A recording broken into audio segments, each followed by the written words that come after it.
听说呢，今天你才刚刚赶回来啊？对，刚刚。去哪里？去日本的灾区表演，去义演。哇！你现在好有爱心，而且你还要出国，而且都在那个原创音乐会的时候出演。还好今年有赶上我们的决赛。对，真的啊，有赶上，而且你唱歌真的好棒哦！你刚才这样，你弹吉他弹多久？吉他10年了。10年了是？那你就说你会弹很多种不一样的节奏吗？也还好哎，谁教你的？就是我会弹一样的节奏，很多不一样的 pose。秀一下。没有啦，没有，开玩笑的，没有很多，3种而已。王老师，我可以讲一句实话吗？你说。他比你好笑。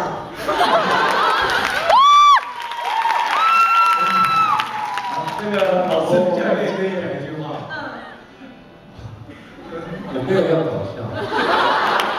如果我讲话有人笑，这是一种附加价值。没有，我觉得没关系。我也是谐星，我干嘛要搞笑？但是他，可是他也是音乐人啊，还有天然的喜感。因为他站着看起来就很好笑。没有吧？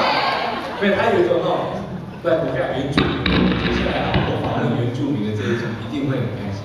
因为原住民的，他们就是很乐观、很开心啊。所以国伦老师，你罩子放亮一点，皮要绷紧，因为接下来你要好好表现，要一不小心的受访者就会比你精彩。没有，大家加油，好不好？我跟你讲，真的不懂，我们要把精彩留给受访者。我们帮国伦老师加油。但是呢，我想呢，舒明恩真的很了不起，因为带着音乐呢，不但呢把爱传出去，我们也看见呢，我们台湾呢原动力的力量是可以呢在灾区或是在需要的地方用音乐带来祝福的，对不对？对，就我觉得是一个很特别的经历，但也觉得这边的表演很重要，就于是就回来了。